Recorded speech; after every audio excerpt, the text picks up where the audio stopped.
नमस्कार दोस्तों, स्वागत है आपका अपनी YouTube channel online study with DK में। दोस्तों आज हम आपके लिए लेकर आए हैं वाले सीटेट और अन्य टेट एग्जाम 2020 के लिए पर्यावरण अध्ययन से संबंधित 50 अति महत्वपूर्ण प्रश्न हैं।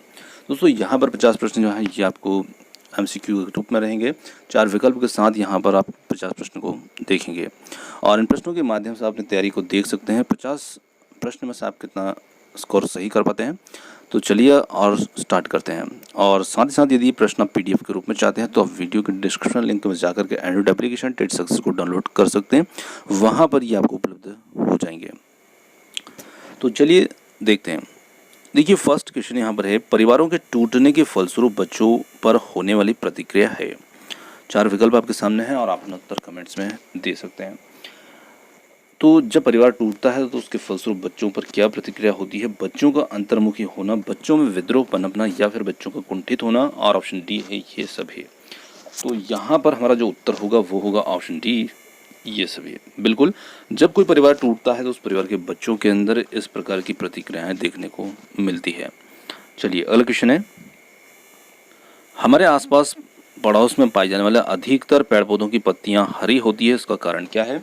सूर्य के प्रकाश के कारण, पत्तियों में पाए जाने वाले पर्णहरित के कारण, ऑक्सीजन के कारण, और डी है कार्बन डाइऑक्साइड के कारण। तो यहाँ पर हम कह सकते हैं कि पत्तियों के अंदर जो हरापन होता है वो पाया जाता है उनमें उपस्थित पर्णहरित के कारण, जो इसे हम क्लोरोफिल भी कहते हैं। चलिए ऑप्शन बी होगा यहाँ पर उत्तर। अगला हमारा क्वेश्चन है, पेड़ के तंत्रों में से प्ररोतंत्र के संबंध में कौन सा विकल्प असत्य है। तो यहाँ पर प्ररोतंत्र जो होता है उसके बारे में देखना है। प्ररो सदा ऊपर की ओर बढ़ता है, बी है इसमें फूल फल और पत्तियां आती हैं, और सी है इसमें तना और शाखाएं सम्मिलित नहीं होती हैं, और डी है यह पौधे से बाहर निकला हुआ भाग होता है। अब देखिए यहाँ पर कौन सा जो है वो गलत है। तो इसमें तना व शाखाएं सम्मिलित नहीं है, ये यहाँ पर गलत है। अब देखिए प्ररोतंत्र क्या होता है, तो सीधे शब्दों में कहा जाए तो पेड़ का जो जमीन से ऊपर का जितना भी भाग होता है वो पूरा प्ररो में आता है, जिसे हम उसका तना तंत्र भी कहते हैं। और देखिए तना जो होता है तो तने से शाखाएं और पत्तियां, फूल फल सभी तने के शाखाओं में ही लगे होते हैं।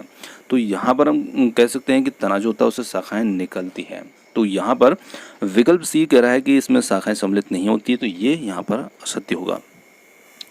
अगला क्वेश्चन है, मूल गोप जिसे हम रूट कैप भी कहते हैं, ये नहीं पाया जाता है जलीय पौधों में, समुद्रभित पौधों में, लवणोद्भित पौधों में, या फिर डी है मरुस्थलीय पौधों में। तो यहाँ पर हम कह सकते हैं कि जलीय जो मूल गोप होता है जिसे रूट कैप भी कहते हैं, देखिए ये खास करके पौधों की जड़ों में पाया जाता है, और ये भाग जो होता है जड़ के जो सबसे निचला सिरा होता है वहाँ पर ये एक टोपीनुमा संरचना होती है, और ये जड़ के सुरक्षा देने का काम करती है। तो ऐसे पौधे जो ज़मीन में मिट्टी के अंदर उगते हैं, ऐसे पौधों में ये पाई जाती है, इन पौधों की जड़ों में। अब देखिए जलीय पौधे होते हैं तो जल में उगने वाले होते हैं, तो वहाँ पर ऐसी कोई बात उसमें नहीं होती है, तो ये जलीय पौधों के अंदर पाया जाता है। ऑप्शन ए होगा यहाँ पर उत्तर। चलिए बढ़ते हैं अगले प्रश्न की ओर। एक अच्छे शिक्षक को खेल कूद में सक्रिय रूप से भाग लेना चाहिए। अब क्यों लेना चाहिए। इससे छात्रों के निकट संपर्क आने का अवसर मिलता है, इससे उसे खेलने का अवसर मिलता है, या सी है उसे मनोरंजन का अवसर मिलता है, और डी है उपरोक्त सभी। तो यहाँ पर देखा जाए तो शिक्षक को खेल कूद में सक्रिय रूप से भाग इसलिए लेना चाहिए क्योंकि इससे छात्रों के निकट संपर्क में आने का अवसर शिक्षक को मिलता है। देखिए मनोरंजन का अवसर तो मिलता ही है, साथ साथ ये भी यहाँ पर सही है, परंतु ऑप्शन बी जो है ये बोल रहा है कि उससे खेलने का अवसर मिलता है, तो शिक्षक कोई अवसर नहीं खोजते हैं, तो यहाँ पर ऑप्शन ए पर्याप्त उत्तर होगा। चलिए अगला क्वेश्चन है, प्रकाश संश्लेषण संपादित होता है सभी पौधों के द्वारा, सभी जंतुओं के द्वारा, पौधों के द्वारा, और सी है सभी हरे पौधों के द्वारा, और डी है वायरस के द्वारा। तो सिंपल सा प्रश्न है, प्रकाश संश्लेषण जो होता है वो सभी हरे पौधों के द्वारा संपादित होता है। चलिए अगला क्वेश्चन है, अन्य मृत जंतुओं पर जीवन निर्वाह करने वाले प्राणी को क्या कहा जाता है। तो पैरासाइट, डिकम्पोजर, स्क्वेंचर, ओमनिवरस। तो यहाँ पर हम कह सकते हैं कि जो अन्य मृत जंतुओं पर जीवन निर्वाह करता है सब प्राणी जो होता है स्क्वेंचर कहलाता है।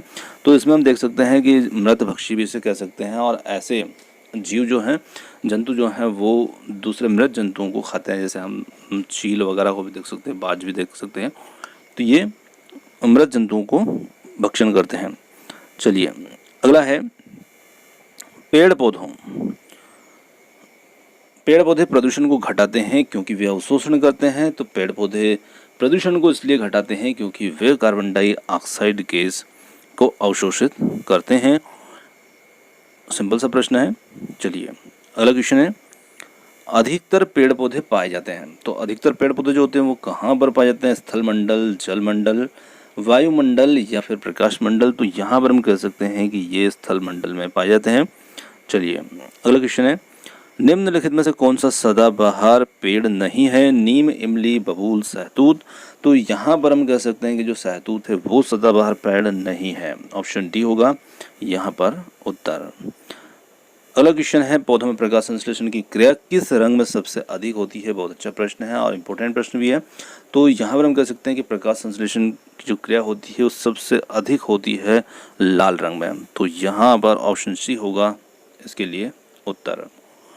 चलिए अगला क्वेश्चन है, निम्नलिखित में से कुनेन नामक दवा प्राप्त होती है मनी प्लांट से, सिनकोना से, यूकेलिप्टस या अकोनाइट से। तो यहाँ पर हम कह सकते हैं कि जो कुनेन नामक जो दवा है जो मलेरिया के उपचार में उपयोग की जाती है तो ये सिनकोना पौधे की छाल से प्राप्त की जाती है। चलिए अगला क्वेश्चन है, भारत का राष्ट्रीय पशु है तो ये तो आप जानते ही हैं, तो बाघ हमारा यहाँ पर उत्तर हो जाएगा। चलिए अगला क्वेश्चन है, निम्न में से मरुस्थलीय पौधों की विशेषता है? इनकी शाखाएं तिरछी होती है, बी है इनकी पत्तियों पर बहुत छोटी होती है या अनुपस्थित होती है, सी है इनकी पत्तियां सुई के आकार की होती है और डी है इनका तना कठोर और शुष्क होता है। तो देखिए इनकी पत्तियां जो होती है या तो बहुत छोटी होती हैं या फिर अनुपस्थित होती है, क्योंकि वहाँ पर पानी की होती है कमी और इसी पानी की कमी को दूर करने के लिए पौधों के अंदर इस प्रकार का अनुकूलन मरुस्थलीय पौधों में पाया जाता है। चलिए अगला क्वेश्चन है, भारत में सर्वाधिक वन निम्नलिखित में से किस क्षेत्र में पाए जाते हैं? हिमालय प्रदेश, प्रायद्वीपीय एवं पठारी क्षेत्र, डेल्टा प्रदेश या फिर पश्चिमी घाट। तो यहाँ पर सर्वाधिक वन जो है वो पाए जाते हैं पश्चिमी घाट। Option D. चलिए अगला क्वेश्चन है, भारत में स्थापित होने वाला पहला राष्ट्रीय उद्यान कौन सा है? कॉर्बेट राष्ट्रीय उद्यान या फिर बी है वेलवादार राष्ट्रीय उद्यान, पेरियार राष्ट्रीय उद्यान या फिर डी है बांदीपुर राष्ट्रीय उद्यान। तो यहाँ पर हमारा जो उत्तर होगा वो होगा कॉर्बेट राष्ट्रीय उद्यान। ये भारत में स्थापित होने वाला पहला राष्ट्रीय उद्यान है। चलिए अगला क्वेश्चन है, कैक्टस जैसे पौधे महत्वपूर्ण हैं किस लिए? वन पारिस्थितिक तंत्र के लिए, रेगिस्तान पारिस्थितिक तंत्र के लिए या फिर कह सकते हैं घास भूमि के लिए, या डी है सवाना के लिए। तो ये कैक्टस जैसे पौधे होते हैं ये रेगिस्तान पारिस्थितिक तंत्र के लिए महत्वपूर्ण होते हैं क्योंकि ये मरुद्भिद पौधे होते हैं। चलिए अगला क्वेश्चन है, किसी भी परितंत्र में कालांतर में जीवों की संख्या स्थिर हो जाती है और जीवों की संख्या स्थिर होने का कारण क्या नहीं है? तो देखिए यहाँ पर क्या कारण नहीं हो सकता है? अभिघटक उत्पादक पर्णरहित मांसाहारी। तो यहाँ पर पर्णहरित या पर्णहरित हम कुछ भी मान सकते हैं, तो ये ऑप्शन सी हमारा उत्तर यहाँ पर कारण नहीं होगा। चलिए अगला क्वेश्चन है, जल और सौर ऊर्जा के अतिरिक्त हरी वनस्पति को प्रकाश संश्लेषण के लिए किस चीज की आवश्यकता होती है? तो यहाँ पर किस चीज की आवश्यकता होती है? 4 विकल्प हैं, hydrogen gas, oxygen, nitrogen gas, carbon dioxide. तो देखिए प्रकाश संश्लेषण के लिए जल, सूर्य का प्रकाश और कार्बन डाइऑक्साइड गैस जो होती है ये आवश्यक होती है। तो डी कार्बन डाइऑक्साइड गैस जो होगा ये हमारा उत्तर हो जाएगा। चलिए अगला क्वेश्चन है, हमारे आस पड़ोस के तालाबों में स्थित पौधों की संरचना होती है। अब किस प्रकार की ये होती है? उनकी जड़ें नहीं होती हैं, उनका तना लंबा, खोखला एवं हल्का होता है, सी है इनकी पत्तियां चौड़ी और छोटी होती है, डी है इनके तने ठोस व पतले होते हैं। तो जो तालाबों के अंदर स्थित जो पौधे होते हैं इनके तने जो होते हैं लंबे और खोखले होते हैं क्योंकि ये जलीय अनुकूलन होता है इनके अंदर इस प्रकार का, जिससे ये जल के अंदर तैरते रहते हैं। चलिए अगला क्वेश्चन है, पश्चिमी राजस्थान के मरुस्थल प्रसार को रोकने एवं मृदा अपरदन को कम करने हेतु उपाय है? शुष्क खेती करके, चराई पर प्रतिबंध लगा करके, वनारोपण करके या फसल चक्र को अपना करके। तो देखिए सीधी बात है कि हम यहाँ पर मरुस्थल के प्रसार को रोकने और मृदा अपरदन को कम करने का प्रयास कर रहे हैं, तो हमें वनों को लगाना ही पड़ेगा।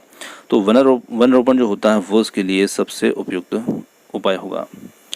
अगला क्वेश्चन है, जलीय विषैले पदार्थों के अवशोषक के रूप में जाना जाता है सिंघाड़े का पौधा, कमल का पौधा या फिर जलकुंभी या जलीय पौधे। तो यहाँ पर हम कह सकते हैं बी कमल हमारा उत्तर हो जाएगा। चलिए अगला क्वेश्चन है, खेतों में मिट्टी में पाया जाने वाला केंचुआ किसान का मित्र कहलाता है क्योंकि यह भूमि की उर्वरता को बढ़ाता है या भूमि का संरक्षण करता है, मिट्टी को खाता है, छोटे छोटे हानिकारक जीवों को खाता है। तो केंचुआ जो होता है किसान मित्र होता है क्योंकि ये भूमि की उर्वरता को बढ़ाता है, इसलिए ये किसान का मित्र है। चलिए अगला क्वेश्चन है, पक्षी अपनी गर्दन बहुत अधिक हिलाते हैं और यहाँ पर इसका कारण है। तो इसका क्या कारण है? उनके कान पंखों के मध्य होते हैं, वे उड़ सकते हैं, पक्षियों की आंखों की पुतली घूम नहीं सकती है या पक्षियों की आंखें छोटी होती है। तो यहाँ पर हम कहेंगे कि जो पक्षियों की आंखों की जो पुतली होती है वो घूम नहीं सकती है, इसलिए वो अपनी गर्दन को ही घुमा लेते हैं। चलिए अगला है, पंखुड़ियों के अंदर फूल के बीच में कुछ पतली पाउडर जैसी रचनाएं दिखाई देती हैं और उन्हें हम क्या कह सकते हैं? वर्तिकाग्र, परागकोश, पराग या फिर मूलांकुर। तो उन रचनाओं को हम पराग कहते हैं। ऑप्शन सी हो जाएगा यहाँ पर उत्तर। चलिए अगला क्वेश्चन है, परिवार की इकाई होता है, परिवार की इकाई कौन होता है? पिता, माता, प्रत्येक व्यक्ति या भाई बहन। तो देखिए परिवार जो होता है वो सिर्फ एक व्यक्ति से नहीं बनता है, परिवार में सभी सदस्य होते हैं और वो सभी प्रत्येक व्यक्ति परिवार की इकाई होता है।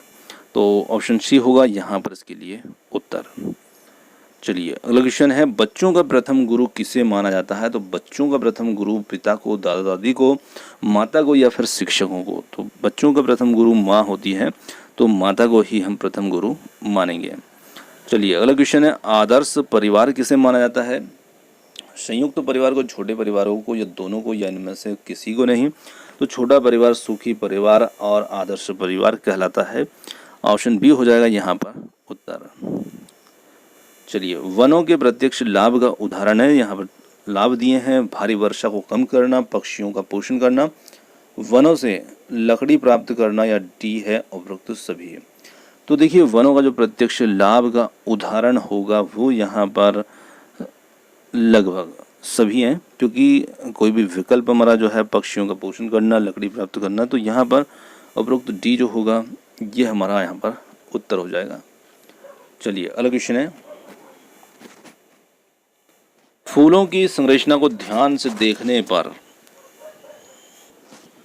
अंडाशय के अंदर छोटी छोटी गोल संरचनाएं पाई जाती है।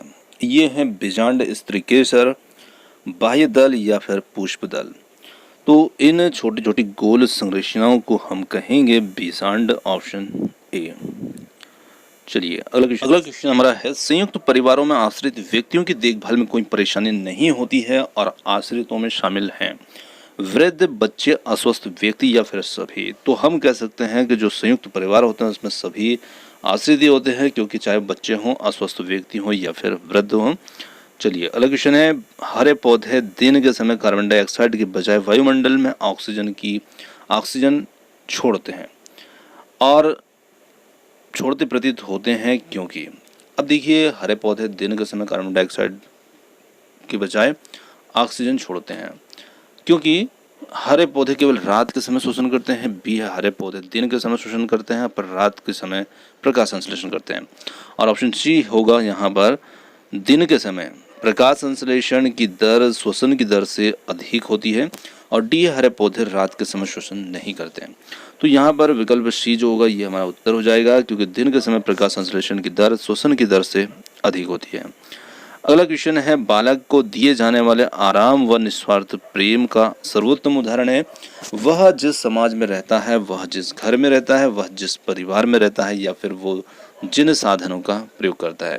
तो देखिए बालक को दिए जाने वाले प्रेम, आराम व निस्वार्थ प्रेम का जो सर्वोत्तम उदाहरण होगा वो परिवार जिसमें वह बच्चा रहता है, वो बालक रहता है। ऑप्शन सी हो जाएगा यहाँ पर हमारा उत्तर।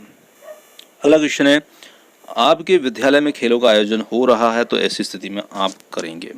तो ऐसी स्थिति में हम क्या करेंगे, शिक्षण कार्य स्थगित होने पर के कारण आप अवकाश पर रहेंगे या फिर आप यथासंभव विद्यालय परिसर में रह कर के छात्रों का उत्साहवर्धन करेंगे।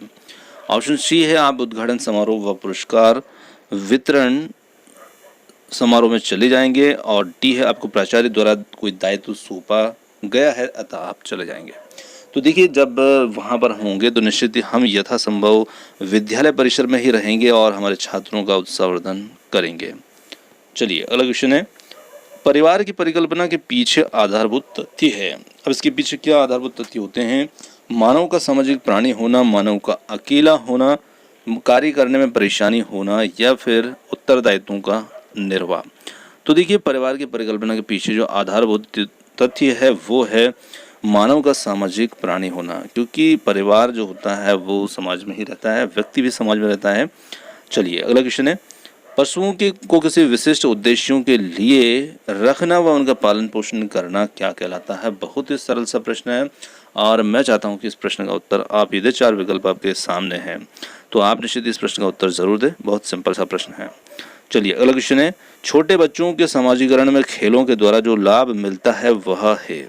अब वो लाभ कौन सा है, बालक की क्रियाओं का अन्य बालकों की तुलना में मूल्यांकन हो जाता है, या बी है बालक सामाजिक प्रत्याशाओं के अनुकूल समायोजन सीख लेता है, सी है बालक शारीरिक रूप से विश्राम पा लेता है, और डी है बालक के शारीरिक एवं गामक विकासों को बढ़ावा मिलता है। तो यहाँ पर हम कह सकते हैं कि छोटे बच्चों के समाजीकरण में खेलों के द्वारा जो लाभ मिलता है वो बालक सामाजिक प्रत्याशाओं के अनुकूल समायोजन को सीख लेता है। तो ऑप्शन बी होगा यहाँ पर इसके लिए सही उत्तर। चलिए अगला क्वेश्चन है, अधिकतर शिक्षा बोर्डों ने पशुओं के विच्छेदन पर प्रतिबंध लगाया है क्योंकि। अब प्रतिबंध क्यों लगाया गया है, क्योंकि पशुओं को प्राप्त करना एक महंगा सौदा हो गया है, बी है पशुओं के प्रति क्रूरता को रोकने के लिए विद्यार्थियों को संवेदनशील करने की आवश्यकता है, और सी है वे नए रोग फैला सकते हैं, और डी है पशु विच्छेदन के लिए अब पशु ही उपलब्ध नहीं है। तो यहाँ पर हम कह सकते हैं कि पशुओं के प्रति जो क्रूरता हो रही है उसको रोकने के लिए विद्यार्थियों को संवेदनशील करना जरूरी है और उसी की आवश्यकता है। ऑप्शन बी होगा हमारा उत्तर। चलिए अगला क्वेश्चन थोड़ा सा हमारा बड़ा है, इसको थोड़ा सा पढ़ देते हैं पूरा। जल बीजों के अंकुरण को कैसे प्रभावित करता है, और पता लगाने के लिए शिक्षक ने विद्यार्थियों को सेम के बीज रुई की परत पर भिगोकर कुछ दिन के रखने के लिए और उनमें परिवर्तन देखने के लिए कहा। वह कौन सी एक महत्वपूर्ण सलाह देना भूल गया और उसको निम्न प्रकार से रखना। तो देखिए, उसको रखने से संबंधित जो सलाह शिक्षक देना भूल गए हैं वो यहाँ पर हमें ढूंढना है। तो फर्स्ट है यहाँ पर थोड़े बीज गीली रुई पर, बहुत सारे बीज सूखी रुई पर, थोड़े बीज सूखी रुई पर, या फिर डी है बहुत सारे बीज गीली रुई पर। तो देखिए, थोड़े से बीज गीली रुई पर रखने की जो सलाह शिक्षक देना है वो भूल गए थे, क्योंकि थोड़े से बीज रखने को हम अंकुरण को जो घटना होती है अंकुरण की उसे हम उसमें देख सकते हैं। चलिए अगला क्वेश्चन है, निम्नलिखित में से बाल्य खेलों समूह का प्रतिनिधि कथन है। समूह में दोनों लिंगों को प्राथमिकता, बी है बालकों के मूल्यों के प्रति लगाव, सी है बालकों के शारीरिक संगठन में पर्याप्त अंतर, और डी है बालकों की शारीरिक ऊर्जा एवं स्थिति। तो यहाँ पर हम कह सकते हैं कि जो हमारा विकल्प सी होगा, बालकों के शारीरिक संगठन में पर्याप्त अंतर, ऑप्शन सी। चलिए अगला क्वेश्चन है, पत्तियों पर सिराओं के द्वारा बनाए गए डिजाइन को किस नाम से जाना जाता है। मध्य सिरा, सिरा विन्यास, समांतर सिरा विन्यास, या फिर डी है जालिका। तो यहाँ पर हम कह सकते हैं कि जो पत्तियों पर सिराओं के द्वारा डिजाइन बनाए गए हैं वो सिरा विन्यास ही कहलाते हैं। ऑप्शन बी हो जाएगा यहाँ पर उत्तर। अगला हमारा क्वेश्चन है, पत्तियों के द्वारा बनाए गए भोजन किस पौधे किस रूप में संचित होता है। ग्लूकोज, सरल शर्करा, ग्लूकोज अथवा सरल शर्करा, और डी है हरे वर्णक के रूप में।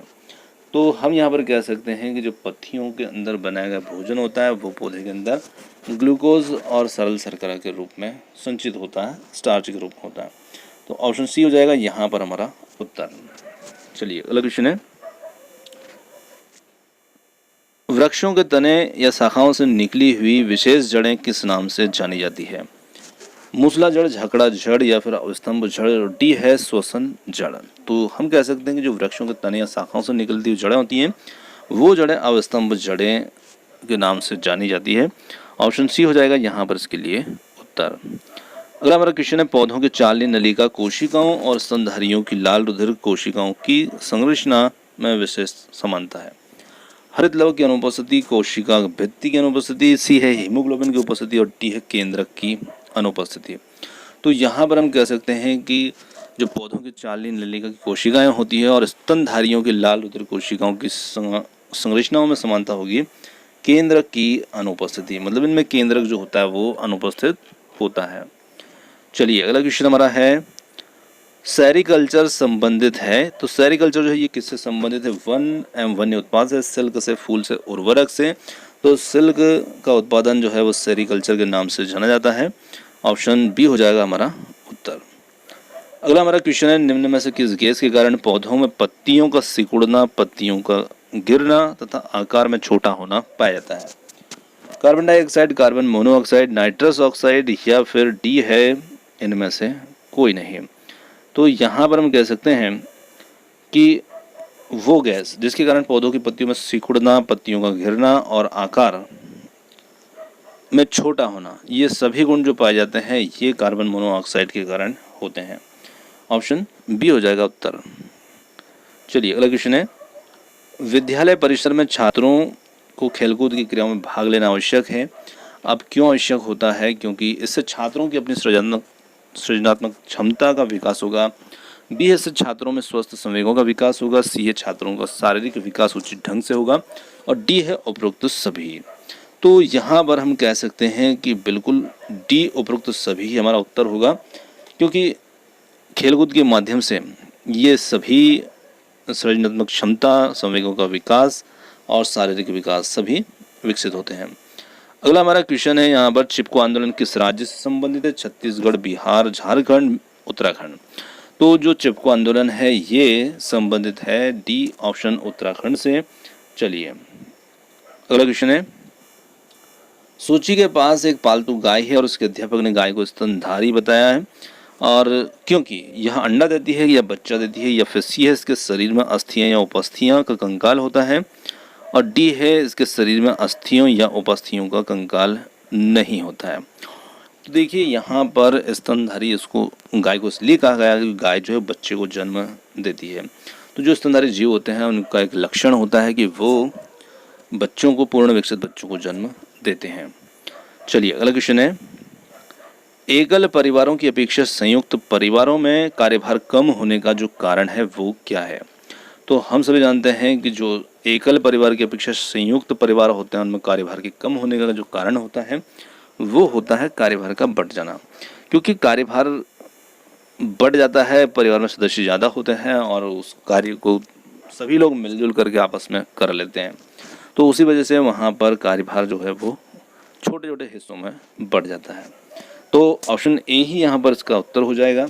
और दोस्तों यहाँ पर आज के हमारे पर्यावरण अध्ययन से संबंधित 50 अति महत्वपूर्ण प्रश्न समाप्त होते हैं।